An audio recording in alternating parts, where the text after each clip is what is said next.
आज स्टार्ट कर रहे हैं चैप्टर नंबर 2 साइंस 2 का, जिसका नाम है life processes in living organisms part 1। ठीक है, ये स्टार्ट करने से पहले कुछ क्वेश्चंस हमसे पूछे हैं, कैन यू रिकॉल या can you tell. Can you recall में जितने भी क्वेश्चंस होते हैं, इनका मतलब होता है कि आपने पहले ही पढ़ लिया है उन चीज़ों को प्रीवियस स्टैंडर्ड्स में और आपको रिकॉल करना है। आई बात समझ में। और कैन यू टेल क्वेश्चन जो होता है और यूज़ योर ब्रेन पावर जो होता है, वो आपके प्रीवियस स्टैंडर्ड के ऊपर बेस्ड नहीं रहता है। वो जो आपने टॉपिक पढ़ा है उसी से रिलेटेड आपको दिमाग थोड़ा सा अपना चलाना होता है। ठीक है, सो कैन यू रिकॉल का आंसर आपको पहले से ही पता होना चाहिए। ये एक्सपेक्टेशन सारे टीचर्स को होती है आपसे, लेकिन यहाँ पे फिर भी मैं आपको आंसर्स बता दूँगा। सो फर्स्ट क्वेश्चन जो है, how are the food stuffs and the nutrients contents useful for our body. जो भी हम फूड स्टफ़ खाते हैं और उनके अंदर जो भी न्यूट्रिएंट्स होती हैं, वो हमारे बॉडी के लिए किस तरीके से यूज़फुल में होती है।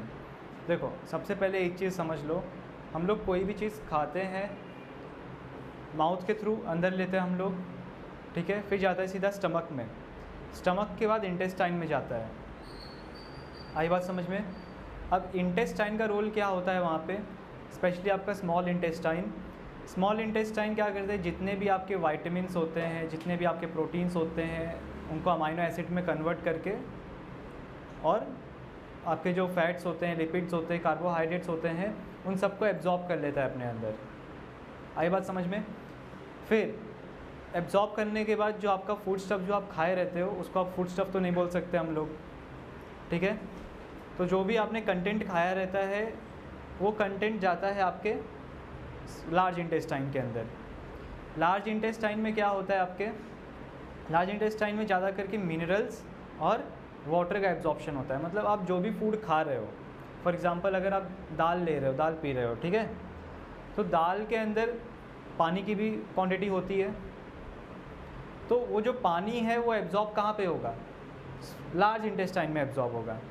दाल में अगर कोई मिनरल्स है, नमक डालते हो तो सोडियम क्लोराइड है दाल में, ठीक है, तो Na+ आयन और क्लोरीन आयन दाल के अंदर है, तो वो कहाँ पे एब्जॉर्ब होगा, लार्ज इंटेस्टाइन में एब्जॉर्ब होगा। दाल में प्रोटीन बहुत ज़्यादा है, थोड़े अमाउंट में कार्बोहाइड्रेट्स है, तो जो प्रोटीन और कार्बोहाइड्रेट्स है वो कैटाबोलाइज होगा। कैटाबोलाइज मतलब क्या, वो छोटे पार्ट में कन्वर्ट होंगे। जो कार्बोहाइड्रेट है उसका एक छोटा सा पार्ट है ग्लूकोज, तो वो उस फॉर्म में एब्जॉर्ब होगा, ठीक है। फिर आपका जो प्रोटीन है, प्रोटीन का छोटा फॉर्म जो है वो होता है अमाइनो एसिड्स। तो अमाइनो एसिड मतलब प्रोटीन जो होता है बहुत सारे अमाइनो एसिड से बना होता है। जब आप बहुत सारे अमाइनो एसिड्स को ऐड करोगे तो प्रोटीन बनता है, ये हम आगे भी पढ़ेंगे। अमाइनो एसिड्स के एडिशन से, शॉर्ट फॉर्म लिख रहा हूँ, ये बनता है प्रोटीन, ठीक है। सो प्रोटीन जो दाल में रहता है वो अमाइनो एसिड्स में कन्वर्ट होता है और आपका वो स्मॉल इंटेस्टाइन से एब्जॉर्ब करता है। तो ये आपका इस तरीके से जितने भी न्यूट्रिएंट्स होते हैं, बॉडी उस तरीके से सारी न्यूट्रिएंट्स एब्जॉर्ब करती है और वहाँ से हर एक पार्ट में भेजती है, जिससे आपको जो भी वर्क है पर्टिकुलर ऑर्गन या पर्टिकुलर पार्ट्स ऑफ बॉडी के, वो वर्क जो है परफॉर्म कर सकें। तो पहले का ये। आगे देखो, what is the importance of balance diet for our body. अब सबसे इम्पॉर्टेंट बात यहाँ पर है, बैलेंस डाइट का मीनिंग क्या समझते हो आप लोग। बैलेंस डाइट अभी घर में स्पेशली जो पुराने ज़माने के लोग होते हैं, वो लोग क्या बोलते हैं कि भाई दाल चावल रोटी खाओ, दाल चावल रोटी खाओ, सब्जी खाओ, दाल चावल रोटी सब्जी। मोस्टली सबके घर में क्या होता है, एक ही 4 या 5, मुश्किल से 4 या 5, बहुत ज़्यादा मैंने बोल दिया, वो भी 4-5 टाइप की सब्जियाँ बनती होंगी। उससे ज़्यादा बनता है नहीं बनता है। तो एक चीज़ समझ लो, बैलेंस डाइट का पहले मतलब समझ लो। बैलेंस डाइट मतलब एक ऐसा डाइट जिसमें आपके कार्बोहाइड्रेट्स, फैट्स, लिपिड्स, प्रोटीन्स, जितने भी सारे वाइटामिन्स हैं और जितने भी न्यूट्रिएंट्स हैं, सब एक बैलेंस्ड अमाउंट में हो। गुड बैक्टीरिया हो गया, जिसको हम प्रोबायोटिक्स बोलते हैं, वो भी गुड अमाउंट में होना चाहिए। तो आप उसी चीज़ को बैलेंस डाइट बोल सकते हो। अगर आपको भूख लग रही है, आप चावल ही खाए जा रहे हो, फ्राइड राइस खाए जा रहे हो, क्या मिल रहा है आपको, फ्राइड राइस में ऑयल है, नमक है ना, और आपका राइस है, क्या मिल रहा है? कार्बोहाइड्रेट्स मिल रहा है आपको, और क्या मिल रहा है? कोलेस्ट्रॉल मिल रहा है और सोडियम क्लोराइड मिल रहा है। आपकी बॉडी को क्या चाहिए? सब कुछ चाहिए ना बैलेंस अमाउंट में। क्या सारी चीज़ें मिल रही है? नहीं मिल रही है, तो उसको बैलेंस डाइट हम लोग नहीं कहेंगे। तो यहाँ पे क्वेश्चन में पूछा है इम्पॉर्टेंस क्या है बैलेंस डाइट का। देखो, अगर फर्स्ट इम्पॉर्टेंस ये है कि अगर आप बैलेंस डाइट नहीं खाते हो तो आपके बॉडी में लॉन्ग रन में कुछ टाइम बाद प्रॉब्लम आनी चालू हो जाएंगी। प्रॉब्लम फॉर एग्ज़ाम्पल अगर मैं बोलूँ, माल न्यूट्रिशन हो सकते हो। फॉर एग्ज़ाम्पल अगर आपके डाइट में प्रोटीन की कमी है, बाकी सब है, तो एक डिजीज़ होता है जिसका नाम होता है क्वाशियोरकर। उसमें इंसान बहुत ज़्यादा पतला हो जाता है और पेट बाहर आ जाता है, बहुत पतला हो जाएगा और पेट बाहर आ जाएगा। वो डिजीज़ है क्वाशियोरकर, प्रोटीन के माल न्यूट्रिशन से होता है। तो ऐसे सारे न्यूट्रिएंट्स के अपने अपने बेनिफिट्स हैं। फॉर एग्ज़ाम्पल अगर आपको विटामिन D3 की कमी हो गई, आपको दिन भर टायर्डनेस फील होगा, लेजीनेस फील होगा, दिन भर कुछ करने का मन नहीं करेगा, बैक पेन होगा, बॉडी पेन होगा, कुछ भी करने का मन नहीं करेगा और वीकनेस आएगा आपको। विटामिन B12 की कमी अगर हो गई, एग्जांपल दे रहा हूँ मैं 2-3 विटामिन का ऐसे बस, विटामिन B12 की अगर आपको कमी हो गई बॉडी में, तो उससे क्या होगा मालूम है? आपका जो ब्लड है उसका ऑक्सीजन कैरिंग कैपेसिटी कम हो जाएगा, और ऑक्सीजन कैरिंग कैपेसिटी कम हो जाएगा तो अगर आप रनिंग करोगे, रनिंग कर रहे हो या कहीं सीढ़ी चढ़ रहे हो, तो उस टाइम पे आपको ज़्यादा ऑक्सीजन की रिक्वायरमेंट है। आपके मसल्स को ज़्यादा ऑक्सीजन चाहिए, पैर के मसल्स को, तो उतने ऑक्सीजन मिल पाएंगे? नहीं मिल पाएंगे। तो आप ज़्यादा हाँफोगे और आप जल्दी थक जाओगे, रनिंग नहीं कर पाओगे, साइकिलिंग नहीं कर पाओगे, क्लाइंबिंग नहीं कर पाओगे। तो अब विटामिन B12 भी आपको लेना पड़ेगा, खाने में देखना पड़ेगा कि विटामिन B12 आपको कहाँ से मिल रहा है, तो वो चीज़ भी लेना पड़ेगा। तो समझ में आ रही है? तो एक बैलेंस डाइट वो डाइट होता है जिसमें सारे न्यूट्रिएंट्स एक प्रॉपर अमाउंट में जितना आपको चाहिए, जितना बॉडी की रिक्वायरमेंट है वो हो। आई बात समझ में? एक और चीज़ समझ लो, ये जो चैप्टर मैं पढ़ा रहा हूँ, देखो मैं जब भी बॉडी से रिलेटेड, ह्यूमन बॉडी से रिलेटेड कोई भी चैप्टर शुरू करता हूँ तो मेरा हमेशा ये होता है कि थोड़ा सा डीप में जाऊँ, थोड़ा सा मेडिकल टर्म्स में जाऊँ समझाने के लिए, क्योंकि बहुत सारे लोग आप लोग में से रहोगे ना, कॉमर्स में चले जाओगे, आर्ट्स में चले जाओगे। अब ये बॉडी आपकी है, जैसे आपकी गाड़ी होती है, कार होती है, जब वो ख़राब हो जाता है, कहीं सुनसान रास्ते में ख़राब हो गया, आप कुछ नहीं कर सकते क्योंकि आपको कुछ नहीं पता है। वैसे आपकी ये बॉडी आपकी गाड़ी है, अगर ऐसे टाइम पे कहीं ख़राब हो जाती है, कुछ प्रॉब्लम आ जाती है जहाँ पे डॉक्टर्स तुरंत अवेलेबल नहीं हैं, कुछ आपको हो जाता है या किसी और को कुछ हो जाता है, तो आप क्या करोगे? कुछ भी नहीं कर सकते ना। तो कुछ नॉलेज तो बॉडी के बारे में होनी चाहिए ना आपको, ये मेरा मानना है कि कुछ नॉलेज बॉडी के बारे में होना चाहिए, बेसिक मेडिकल नॉलेज सबको होनी चाहिए।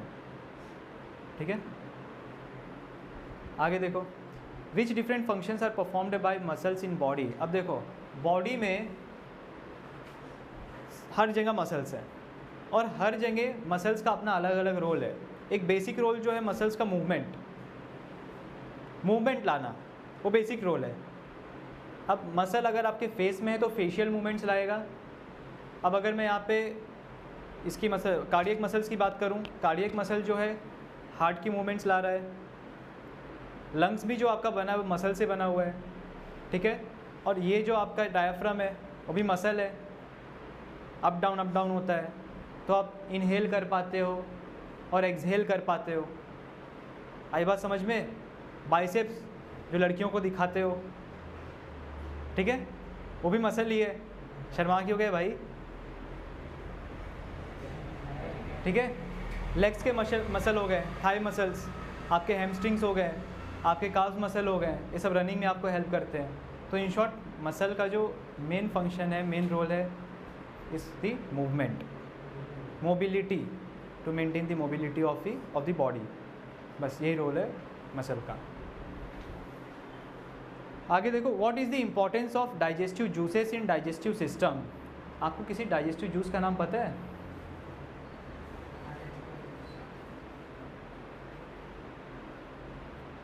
बाइल जूस सुना है, बिलीरुबिन, बिलीवर्डिन सुना है, पैंक्रियाटिक जूसेस सुना है। तो ये सब जूस अगर मैं एक शॉर्ट में आपको समझाऊं इन सब के एक अलग अलग फंक्शंस होते हैं, बट अगर मैं एक शॉर्ट में समझाऊँ आपको तो इन जूसेस की हेल्प के वजह से ही आपके बॉडी में जो खाना जा रहा है वो डाइजेस्ट हो पाता है। अगर ये जूसेस ना रहें तो डाइजेशन नहीं हो पाएगा। अब एक चीज़ यहाँ समझ लो कि अगर आप बैलेंस डाइट खाते हो तो इसका मतलब ये नहीं कि आप एकदम हेल्दी बने रहोगे। बैलेंस डाइट खा रहे हो तो बैलेंस डाइट में जो न्यूट्रिएंट्स है आपके बॉडी में जानी चाहिए, तो वो बॉडी में जाने के लिए कौन देखेगा? आपकी बॉडी ना। तो फंक्शंस होने चाहिए ना। अगर वो अंदर फंक्शन ही नहीं बराबर चल रहा है और आप अनजान हो कि फंक्शन चल रहा है कि नहीं चल रहा है, तो आप कितना भी अच्छा खाना खा लो, कुछ नहीं होने वाला। ठीक है, सो आंसर दिया ना मैंने आपको। इंपॉर्टेंस क्या है डाइजेस्टिव जूसेस का? It helps to digest our food. इनके बिना आपके फूड का डाइजेशन नहीं हो सकता। Which system is in action for removal of waste materials produced in human body? Simple, बहुत सिंपल है, आपने लास्ट ईयर पढ़ा भी था 9th में। Excretory system. ठीक है, एक तो आपका यूरिन एक्सक्रीट करता है और एक आपका फीकल मैटर्स एक्सक्रीट करता है, जिसे आप स्टूल भी बोलते हो। फिर है what is the role of circulatory system in the energy production? यही तो बाप है। एक सर्कुलेटरी सिस्टम और एक रेस्पिरेटरी सिस्टम ही बाप है, जो आपके बॉडी में एनर्जी प्रोडक्शन ला रही है। आगे पढ़ेंगे, लेकिन सर्कुलेटरी सिस्टम यहाँ पे नहीं है। हम लोग ज़्यादा करके रेस्पिरेटरी सिस्टम के बारे में बात करेंगे। तो सर्कुलेटरी सिस्टम का मैं आपको एक रोल समझा देता हूँ। देखो, एक चीज़ समझो, आप इनहेल कर रहे हो ऑक्सीजन। ऑक्सीजन कहाँ गया? तो सोच क्या रहे हो? लंग्स में ही जाएगा ना। केकड़ा? अच्छा ठीक है,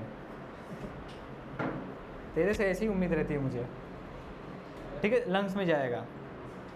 अब आपको क्या वो ऑक्सीजन को लंग्स में ही रखना है कि लंग्स में ऑक्सीजन लिया छोड़ दिया, लिया छोड़ दिया? तब लेने का मतलब क्या हुआ उसका? सही बात ना। तो वो ऑक्सीजन का क्या यूज़ होता है भाई? वो ऑक्सीजन आपके बॉडी के हर एक पार्ट में जा रही है, हर एक सेल में जा रहा है, ब्रेन तक पहुंच रहा है। ठीक है, आपका जो टो है वहाँ पे जो सेल्स है वहाँ तक पहुँच रहा है वो ऑक्सीजन। तो पहुँचा कौन रहा है? हाँ, कौन? सर्कुलेटरी सिस्टम में कौन है भाई जो पहुंचा रहा है? आप ही बोलोगे अभी। ब्लड। हाँ ठीक है। इससे पहले मैंने एक वर्ड कहा था, ब्लड की ऑक्सीजन कैरिंग कैपेसिटी। अगर वो किसी ने नोट डाउन किया होगा तो यहाँ पे आंसर दे सकता है। और पिछले साल भी था, हर साल रहता है भाई। ठीक है, तो ब्लड आपके ऑक्सीजन को कैरी करता है, साथ साथ में कार्बन डाइऑक्साइड को भी कैरी करता है। लंग्स में एक छोटा सा अगर मैं समझाने की कोशिश करूं, समझ लो अगर ये आपका लंग्स है, एक लंग मैं बना रहा हूं, तो इसमें ना बहुत छोटी छोटी वेन्स होती हैं। ठीक है, बहुत छोटी छोटी। तो उसको हम मतलब वो जो होता है ना आपका, इसको क्या बोलते हैं हम लोग, एक सैक होता है एल्वियोलाई। ठीक है, वो एल्वियोली से, या एल्वियोलाई मैं बोलता हूँ इसे, वो वेन एकदम टच होके जाता है और बहुत थीन होता है ये। तो ये वेन में जो ब्लड होता है ना, ये ऑक्सीजन को एल्वियोली से एब्जॉर्ब कर लेता है, और ये एल्वियोलाई क्या करता है, कार्बन डाइऑक्साइड को ब्लड से एब्जॉर्ब कर लेता है। तो होता क्या है, एल्वियोलाई आप कहाँ पर है? आपके लंग्स के अंदर है। तो एल्वियोलाई क्या काम कर रहा है भाई? कार्बन डाइऑक्साइड को एब्जॉर्ब कर लो ब्लड के अंदर से, और हमारे अंदर जो ऑक्सीजन है वो ब्लड में सप्लाई कर दो। तो कार्बन डाइऑक्साइड आ रहा है लंग्स के अंदर, तो लंग्स क्या बाहर निकालेगा? कार्बन डाइऑक्साइड ना, और जो अंदर जा रहा है वो ऑक्सीजन। और ब्लड तो हर जगह फ्लो हो रहा है, हर एक सेल तक फ्लो हो रहा है, तो हर एक सेल तक वो ऑक्सीजन पहुंचेगा। लेकिन एक और बात आती है, ऑक्सीजन चाहिए क्यों? जीने के लिए। बहुत ही फिलोसॉफिकल आंसर था। एक काम कर, तू आर्ट्स ले लेना, समझा? चलो देखते हैं, क्या पता क्या करेगा। तो ऑक्सीजन चाहिए क्यों? एक सिंपल सा आंसर दे दिया ना आप लोगों ने, जीने के लिए। तो जीने के लिए ऑक्सीजन क्यों चाहिए? लेकिन ऐसा क्या होता है बॉडी में जिससे हमको ऑक्सीजन की रिक्वायरमेंट है? सांस नहीं लोगे मर जाओगे, क्या आंसर दे रहा है? तो भाई वो सांस क्यों ले रहा है? वो सांस में तो ऑक्सीजन क्यों ले रहा है? किसकी सांस ले रहा है? कविता है ना? चलो आगे देखो, वो ऑक्सीजन हमें क्यों चाहिए देखो, और ऑक्सीजन हर एक सेल के पास जा रहा है। अब हर एक सेल के पास अपना एनर्जी का मैकेनिज़्म है, एनर्जी प्रोड्यूस करने का मैकेनिज़्म। आपने सुना होगा माइटोकॉन्ड्रिया। माइटोकॉन्ड्रिया होता है power house of the cell, और माइटोकॉन्ड्रिया में एनर्जी प्रोडक्शन होने के लिए रॉ मटेरियल्स चाहिए। रॉ मटेरियल्स क्या होते हैं? रॉ मटेरियल जैसे अगर मैं एक फैक्ट्री की बात करूं, फैक्ट्री में क्या होता है? सामान बनता है। आपने फैक्ट्री चालू कर दिया, मशीन डाल दिया, सामान बन जाएगा? नहीं यार। समझो अगर चॉकलेट की फैक्ट्री है तो आपको कोको लाना पड़ेगा जो आता है चॉकलेट का, अलग आपको मिल्क लाना पड़ेगा, शुगर लाना पड़ेगा, और भी बहुत सारे मटेरियल्स लाने पड़ेंगे। तो जो आपके रॉ मटेरियल्स होते हैं उनसे आप बनाओगे ना कोई प्रोडक्ट, सही बात? तो यहाँ पर भी आपके सेल के पास क्या है? आपके सेल के पास रॉ मटेरियल के तौर पर न्यूट्रिएंट्स है जो स्मॉल इंटेस्टाइन ने एब्जॉर्ब किया था। और ये न्यूट्रिएंट्स काम के कब रहेंगे पता है? इनसे एनर्जी कैसे प्रोड्यूस होगा? न्यूट्रिएंट से एनर्जी प्रोड्यूस होता है, तो इनसे एनर्जी कैसे प्रोड्यूस होगा? जब ये न्यूट्रिएंट के साथ आप ऑक्सीजन का रिएक्शन करा दोगे तो प्रोड्यूस होता है आपका एनर्जी। थोड़ा और डिटेल में हम पढ़ेंगे आगे। मतलब इसके बिना एनर्जी प्रोड्यूस ही नहीं हो सकता। जैसे अगर मैं बोलूँ आपके पास केरोसिन है, केरोसिन में आग लगाने के लिए आपके पास क्या होना चाहिए? सोर्स होना चाहिए ना, लाइट सोर्स, एनर्जी सोर्स होना चाहिए। एनर्जी सोर्स फायर, तभी प्रोडक्ट निकलेगा ना। प्रोडक्ट में क्या आएगा? फायर। तो सेम चीज़ आपके बॉडी में, इसीलिए आपको ऑक्सीजन चाहिए। आई बात समझ में? नेक्स्ट क्वेश्चन देखो, how are the various processes occurring in human body controlled in how many ways? अभी तो पिछले साल आपने एकदम अच्छे से पढ़ा था, ये कंट्रोल एंड कोऑर्डिनेशन था ना चैप्टर का, कुछ नाम समथिंग। तो उसमें तो पूरा यही था कि आपका ब्रेन कैसे कंट्रोल कर रहा है। नर्वस सिस्टम्स के बारे में आपने पढ़ा, ठीक है? तो नर्वस सिस्टम सारी चीज़ों को कंट्रोल कर रहा है आपके बॉडी के, वही कंट्रोल एंड कोऑर्डिनेशन ला रहा है। एक होता है कंट्रोल कि आप चीज़ों को कंट्रोल कर रहे हो, और एक होता है कोऑर्डिनेशन। दोनों में से एक भी चीज़ अगर ख़राब हुआ तो सब खत्म। अब कोऑर्डिनेशन की अगर बात करो, एक बेस्ट एग्जांपल है जैसे आपका हाथ, आपका पैर। जैसे आप क्रिकेट खेलते हो, आपका हाथ की मूवमेंट कब होनी चाहिए, आपकी आई बॉल की मूवमेंट कब होनी चाहिए, हेड का मूवमेंट कहाँ किधर कब होना चाहिए, पैर की मूवमेंट कब होनी चाहिए, वो कंट्रोल कौन कर रहा है? ब्रेन कंट्रोल कर रहा है, वो कंट्रोल हो गया। लेकिन उनके बीच में कोऑर्डिनेशन क्या, कैसे, कौन बैठा रहा है? ब्रेन ही बैठा रहा है ना। तो कोऑर्डिनेशन भी इंपॉर्टेंट है। पता चला क्रिकेट खेल रहे हो, मारना है हाथ से, मार रहे हो पैर से, है ना? पता चल रहा है हाथ से मारना है, सिर आगे कर रहे हो, तो ये कोऑर्डिनेशन में प्रॉब्लम हो जाएगी ना। टाइपिंग जब शुरू करते हो तो स्टार्टिंग में कोऑर्डिनेशन नहीं बैठता, क्योंकि आपकी बॉडी को आदत नहीं रहती है, लेकिन बाद में खट खट खट खट खट टाइपिंग कर लेते हो आप लोग, क्योंकि कोऑर्डिनेशन अब बैठ चुका है। ये मैं ऊपर से बता रहा हूँ, ये साइंटिफिक वर्ड्स में नहीं है, क्योंकि हम क्वेश्चन के आंसर ही कर रहे हैं अभी। तो आपको होप सो ये आंसर मिल चुका होगा जो कि आप पहले से पढ़े थे, ठीक है? चलो, सो पेज नंबर 12 पे ज़्यादा कुछ है नहीं। इसमें आपको वही दिया है कि अलग अलग सिस्टम जो है, circulatory system, respiratory system, digestive system, excretory system, ये सारे सिस्टम, और आपका नर्वस सिस्टम, ये सारा सिस्टम एक साथ कोऑर्डिनेशन में काम करते हैं और आपके बॉडी को कंट्रोल करते हैं, ठीक है? जो भी फंक्शन है उनको कैरी ऑन करते हैं। और इसमें यही लिखा है कि आपके बॉडी को कंटिन्यूअस सप्लाई ऑफ एनर्जी चाहिए। तो यहाँ पे आगे डिस्कशन में किया है आपके साथ कि जो प्लांट्स होते हैं, चलो एकदम बेसिक से आते हैं। देखो, जैसे जो समझ लो जो इंसान एकदम प्योर नॉन वेजिटेरियन है, प्योर ऐसा तो होता नहीं है, चलो इंसान ने, अगर मैं एक कार्निवोरस एनिमल की बात करूँ तो वो डिपेंडेंट है प्लांट्स के ऊपर ही, वो इनडायरेक्टली प्लांट्स के ऊपर ही डिपेंडेंट है। प्लांट्स अगर मैं ख़त्म कर दूँ पूरी दुनिया में से पूरे तरीके से, तो कार्निवोरस एनिमल भी नहीं ज़िंदा रह पाएगा। फूड चेन पता होना चाहिए, इकोसिस्टम पता होना चाहिए इसके लिए आपको। सबसे पहले तो एनर्जी प्रोडक्शन कहाँ से होता है?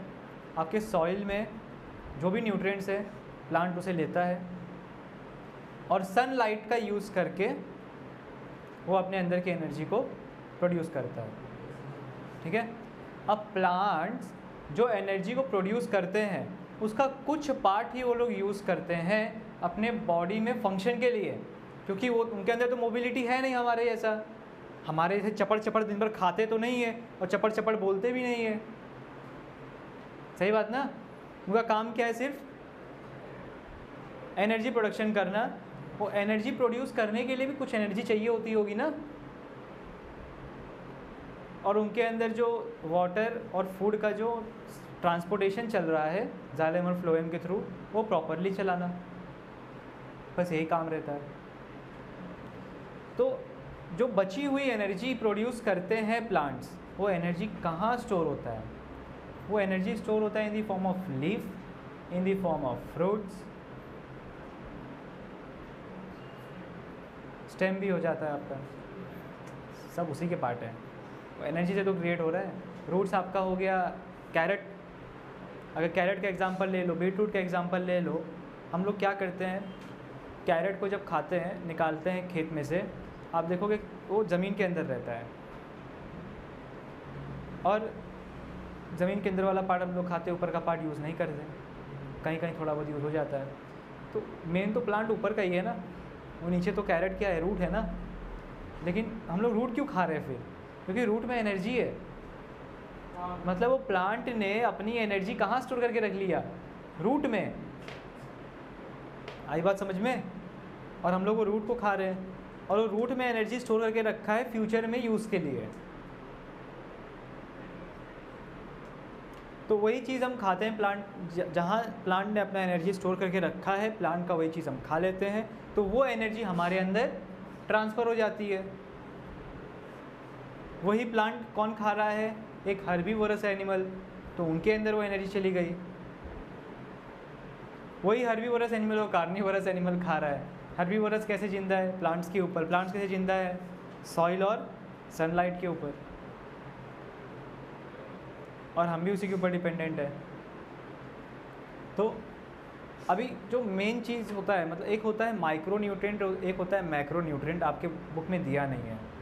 मैक्रो न्यूट्रिएंट्स ये होता है कि मैक्रो मतलब बड़ा, माइक्रो मतलब छोटा। तो मैक्रो मतलब जो आपके बॉडी को ज़्यादा अमाउंट में चाहिए, माइक्रो मतलब जो आपके बॉडी को कम अमाउंट में चाहिए। तो अभी उसमें से जो मैक्रो न्यूट्रिएंट्स है उसकी हम बात करने वाले हैं अभी। उसमें एक होता है कार्बोहाइड्रेट, ठीक है, फैट्स, लिपिड्स, प्रोटीन्स। ये आपके जो चारों जो है ना, ये आते हैं मैक्रो न्यूट्रिएंट्स में। लेकिन आगे आप पढ़ोगे ये लिपिड को ना माइक्रो न्यूट्रिएंट में डाल देते हैं लोग, उसका रीजन है, ठीक है। तो इसको हम अभी नहीं करेंगे। ये भी हमें काफ़ी ज़्यादा अमाउंट में चाहिए होता है, लेकिन इसके साइज़ का एक रीजन है जिसकी वजह से इसको माइक्रो न्यूट्रिएंट में डालते हैं, जो कि आपको अभी ज़रूरत नहीं है पढ़ने की। तो यहाँ पर कार्बोहाइड्रेट, फैट्स और प्रोटीन आपके बॉडी को ज़्यादा अमाउंट में चाहिए comparing to any other source of energy. तो ये चीज़ें आप कहाँ से ले रहे हो? प्लांट से ले रहे हो। आपके बुक में पेज नंबर 12 पे ही लिखा हुआ है कि 1 ग्राम carbohydrate, 1 grams of carbohydrates give you 4 kilo calories of energy.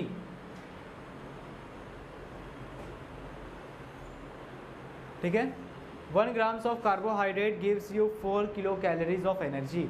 अब बोलोगे किलो कैलोरीज क्या होता है? किलो कैलोरी एक, पहली बात तो यूनिट है, सबको दिख रहा होगा, ठीक है। ये एनर्जी को काउंट करने की एक यूनिट है। अगर मैं थोड़ा और सिंपल में बोलूँ तो एक तरीके से हीट है। हीट को भी आप कैलोरीज में देखते हो, जूल्स को भी कैलोरी में कन्वर्ट किया जाता है, एक तरीके से हीट भी आप इसको बोल सकते हो। तो ये एनर्जी है जो आपका किलो कैलोरीज है। ये एक चीज़ याद रखो, 1000 कैलोरीज जो होता है वो बराबर होता है 1 किलो कैलोरी के। तो आपको 4 kilo calories in 1 gram of carbohydrate मिलता है, इतनी एनर्जी मिलती है।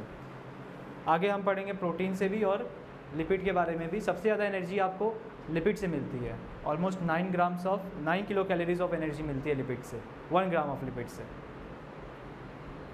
ठीक है, तो पेज नंबर 1 में आपको एक क्वेश्चन दिया है, many players are seen consuming some food stuffs during breaks of the game, now use your brain power, why may be the players consuming this food stuffs. सबसे पहले तो जितने भी प्लेयर्स होते हैं, अभी IPL का सीज़न चल रहा है, ध्यान से देखो पूरा मैच, वो लोग ब्रेक्स में ना खाते नहीं हैं। जो भी 4-5 घंटे का मैच होता है, यूजुअली 4 से 5 घंटे का, वो मैचेस में कभी भी खाते नहीं हैं, सिर्फ पीते हैं। अब पीने के लिए उनके पास वैरायटी ऑफ ड्रिंक्स है जिसमें उनको वैरायटी ऑफ न्यूट्रिएंट्स प्रोवाइड होते हैं, स्पेशली कार्बोहाइड्रेट्स। तो ऐसा क्यों होता है कि वो सिर्फ ड्रिंक्स पीते हैं, कुछ खाते क्यों नहीं हैं? बोलो, ऐसा क्यों होता है कि वो सिर्फ ड्रिंक्स पीते हैं? फर्स्ट ऑफ ऑल, अगर आप कुछ खा रहे हो, आपको च्यू करना पड़ेगा, आपके स्टमक में जाएगा, स्टमक में 5 घंटे रहेगा वो, 5 से 6 घंटे, उसके बाद आपके इंटेस्टाइन में जाएगा। तो मतलब 8 घंटे के बाद, 7-8 घंटे के बाद आपको एनर्जी मिलेगी, अगला दिन आ जाएगा। एनर्जी आपको कब चाहिए? तुरंत चाहिए ना। तो तुरंत एनर्जी आपको कब मिलेगा? जब आप कोई ड्रिंक पियोगे, लिक्विफाइड चीज़ें। और लिक्विफाइड चीज़ें भी ऐसे नॉर्मल नहीं होती, जैसे उनके अंदर से प्रोटीन नहीं रहता, उनके अंदर अमाइनो एसिड रहता है। क्योंकि जब आप कोई प्रोटीन खाते हो तो प्रोटीन जाके बॉडी में ब्रेक डाउन होती है, उसका टाइम लगता है भाई ब्रेक डाउन होने में, इसको डाइजेस्ट होने में। अब सीधा अमाइनो एसिड आप ले रहे हो तो फिर वो ब्रेक डाउन का टाइम तो ख़त्म हो गया, अब सीधा बॉडी से उसको क्या करने वाला है? एब्जॉर्ब। तो इंस्टेंट एनर्जी मिलता है आपको उससे। आई बात समझ में? तो इसीलिए प्लेयर्स वो चीज़ लेते हैं। कुछ प्लेयर्स टी भी लेते हैं, बट कोई खाते हुए नहीं दिखेगा आपको। गए पिज़्ज़ा खाए, वड़ा पाव खाए, आ गए खेलने के फिर से, जैसा गली क्रिकेट में करते हैं हम लोग।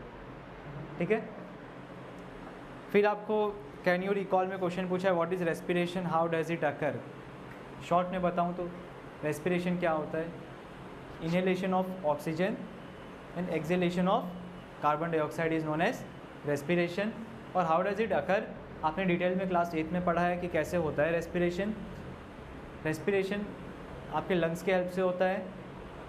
आपका जो ईसोफेगस नहीं, लंग्स के ऊपर है आपका ब्रोंकस, ब्रोंकाई के ऊपर है आपका ट्रेकिया, फिर उसके ऊपर है आपका फेरिंग्स, फिर उसके ऊपर आता है आपका नोज़। तो उनके हेल्प से आपका ये काम होता है। आई बात समझ में? और फिर ब्रोंकाई के भी नीचे होता है आपका एल्वियोलाई, जिसमें मतलब लंग्स के अंदर जो होता है, एक आपको डायग्राम बना के दिखाता हूँ मैं, फ्लो चार्ट है वो। ठीक है,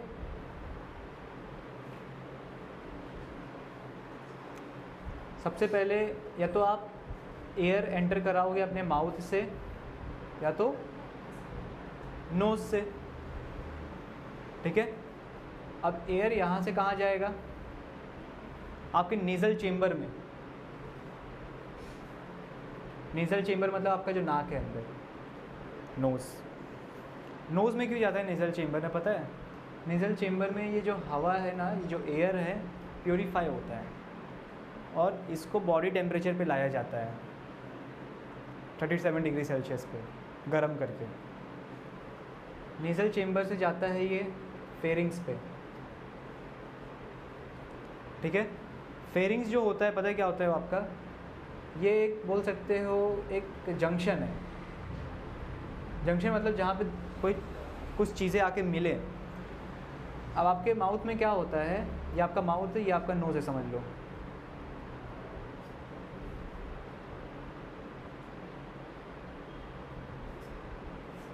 ठीक है। ये आपका ईसोफेगस, एक्चुअली ईसोफेगस पीछे रहता है, मैंने आगे बनाया हुआ यहाँ पे। ये आपका ट्रेकिया, ठीक है। ये जो जंक्शन होता है ना जहाँ पे दोनों मिलते हैं, इनको हम क्या बोलते हैं? फेरिंग्स। आई बात समझ में? एक्चुअल में ये आपका जो खाने का पोर्शन होता है ना पीछे जाता है, पीछे रहता है, और आपका जो एयर रहता है आगे जाता है। और यहाँ पर एक कार्टिलेजिनस फ्लैप होता है जिसको हम बोलते हैं एपिग्लॉटिस, ठीक है। ये आपके इसको क्लोज करता है जब आप खाना खाते हो। बड़े लोग बोलते हैं ना कि खाते वक्त बातें मत करो। जब आप बातें करते हो, कुछ बोलते वक्त सामने पाम रखो पाम, कुछ बोलो, थोड़ा तेज बोलो, नज़दीक रखो यार लिप्स के, गधे लोग, और कुछ बोलो। आपको फील होगा कि आपके हाथ पे एयर लग रहा है, मतलब, और एयर आ कहाँ से रहा है? स्टमक से। कोई तो हाँ बोल दो। अरे हाँ बोलने वाले, स्टमक से एयर आ रहा है, लंग से आ रहा है ना, जिसको तूने अभी कुछ देर पहले केकड़ा बोला था, ठीक है। अब लंग से अगर हवा आ रहा है, इसका मतलब यहाँ पे जो एपिग्लॉटिस है ये खुला हुआ है, तभी तो यहाँ से हवा बाहर आ रहा है। अब आप खाना खा रहे हो तो खाना खाते खाते आपका खाना इसके अंदर भी जा सकता है, अटक सकता है, चोक हो सकता है। तो इसीलिए बोलते हैं कि खाना खाते वक्त आपको बोलना नहीं चाहिए, क्योंकि ये खुल जाता है बोलते वक्त। आई बात समझ में? आप चले गए फेरिंग्स में अभी। अब यहाँ पे स्पेशली बहुत लोग में बोलते भैया ये क्या निकला है बाहर, ये क्या निकला है? इसको हम एक्चुअली बोलते हैं साउंड बॉक्स, जिसका एक और नाम है लेरिंग्स, ठीक है। साउंड बॉक्स के बाद, साउंड बॉक्स जो होता है उसको बोलते हैं लेरिंग्स। ये चीज़ जो होती है ना वाइब्रेट करती है जब हम बोलते हैं, तो एक्चुअली पूरा नेक ही वाइब्रेट करता है। ये होता है हमारा साउंड बॉक्स, ठीक है। ये जो प्रोमिनेंटली दिखता है खाली मेल्स में दिखता है प्रोमिनेंटली, फीमेल्स में थोड़ा पीछे हो जाता है, नहीं दिखता है। लेरिंग्स आ गया आपका साउंड बॉक्स, ठीक है। लेरिंग्स के बाद क्या आता है आपका? ट्रेकिया, ठीक है। इसमें आपकी एयर पास हो रही है। ट्रेकिया के बाद क्या आता है? ब्रोंकस। ये ब्रोंकस जो होता है ना, ये सिंगुलर है, इसका जो प्लूरल है वो ब्रोंकाई होता है, ठीक है। ब्रोंकाई। ब्रोंकाई के बाद क्या आता है आपका? ब्रोंकियोल्स।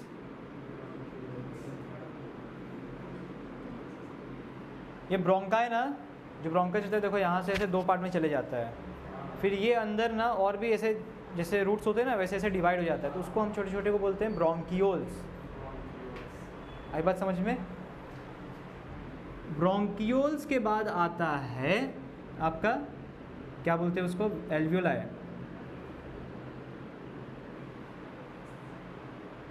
ठीक है। अब ये एल्वियोलाई जो है सीधा सेंड करता है वेन में अपने ऑक्सीजन को। तो ये आपका पूरा ट्रैक है, और ये जो ट्रैक है, ये ट्रैक में ये दोनों जो पार्ट है ना, ये दोनों पार्ट ये आते हैं आपके लंग्स के अंदर, ये दोनों पार्ट, ठीक है। ये जो पोर्शन है ये आता है आपके चेस्ट में, ये आता है आपके चेस्ट में, ठीक है। ये जो पोर्शन है ट्रेकिया, लेरिंग्स और फेरिंग्स, ये आते हैं आपके नेक में, और ये तो आपका निजल चेम्बर यहीं पर है। आई बात समझ में? ये नोट डाउन कर लो, याद नहीं रहेगा चलेगा, लेकिन जो आपको वहाँ पे डायग्राम दिया है ना, वो डायग्राम आपको आना चाहिए लेबलिंग के लिए, ठीक है। उसमें यही सब लेबल करना है आपको, और कुछ नहीं है।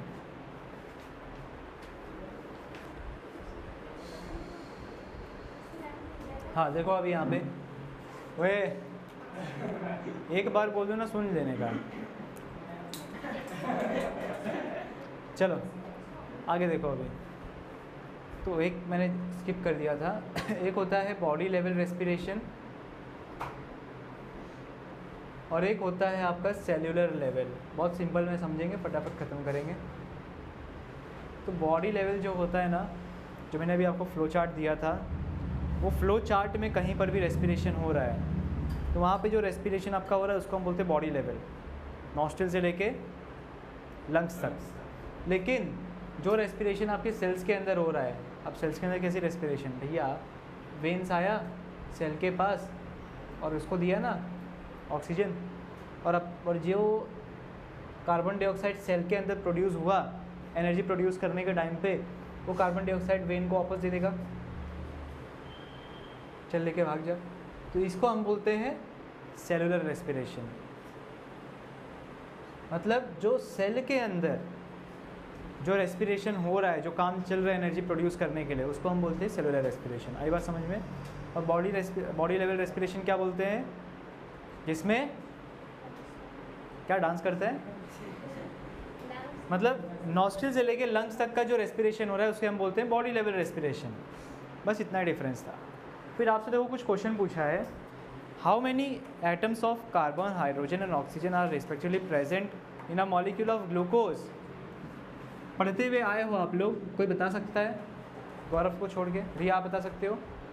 ए देख के नहीं, क्वेश्चन तो पढ़ो। ग्लूकोज के मॉलिक्यूल में कितने कार्बन, कितने हाइड्रोजन, कितने ऑक्सीजन, सिंपली तू ये बता दे उसका फॉर्मूला क्या होता है। यहाँ तक सुनाई दे रहा है और तू सुनाई नहीं दे रहा आपको, लिपसिंग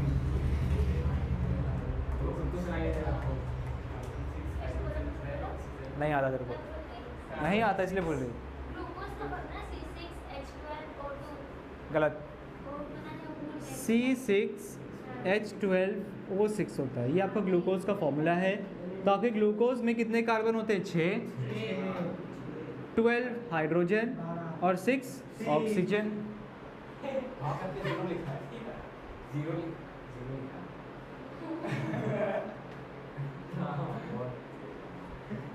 ठीक है, तू इस वर्ड पे इतना ज़्यादा क्यों उड़ रहा है?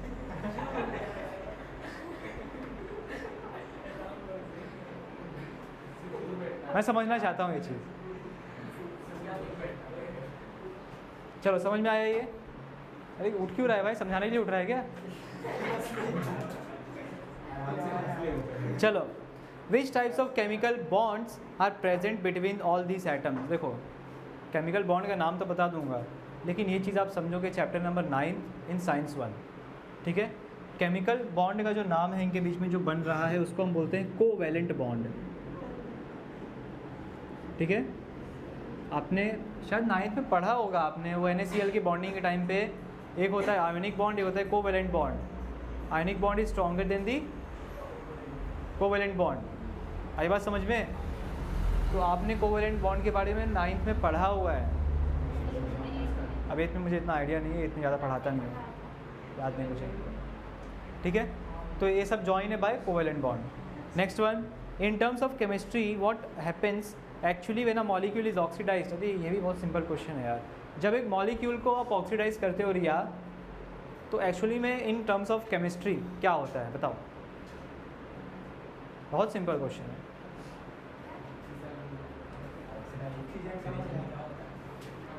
ऑक्सीडेशन में देखो, या तो लॉस ऑफ हाइड्रोजन का लॉस, या तो गेन ऑफ ऑक्सीजन, या तो लॉस ऑफ इलेक्ट्रॉन्स। ये तीनों चीज़ होते हैं। ठीक है, समझ के लो भाई ये। In terms of chemistry when oxidation takes place what happens? Loss of hydrogen, gain of oxygen और लॉस ऑफ इलेक्ट्रॉन। मतलब इन तीनों में से कोई एक होगा। अगर एक पूरे रिएक्शन की बात करो तो पूरे एक रिएक्शन में तीनों भी हो सकते हैं साथ में, डिपेंड करता है रिएक्शन टू रिएक्शन। ठीक है, तो आज हम लोग यहीं पे एंड करते हैं, क्योंकि अभी नेक्स्ट टॉपिक जो है वो आपका जो एनर्जी प्रोडक्शन होता है सेल के अंदर। मैंने बताया ना सेलुलर रेस्पिरेशन होता है, तो सेल के अंदर जो एनर्जी प्रोडक्शन होता है वो एनर्जी कैसे प्रोड्यूस होता है, क्या प्रोसेस होते हैं सेल के अंदर। आपने जो लंग्स के अंदर जो प्रोसेस होता है वो तो आपने 8th में पढ़ा, तो हो गया बॉडी लेवल का रेस्पिरेशन। लेकिन आपने बॉडी लेवल का पढ़ लिया तो दूसरा लेवल तो बचा ही रहेगा ना आपका सेलुलर लेवल, तो सेलुलर लेवल आप यहाँ सीखोगे। ठीक है, एक बार आप बस रीड करके आ जाना ताकि आपको लेक्चर में अच्छे से समझेगा। आई बात समझ में? सो आज का लेक्चर यहीं पे एंड होता है, फर्स्ट लेक्चर।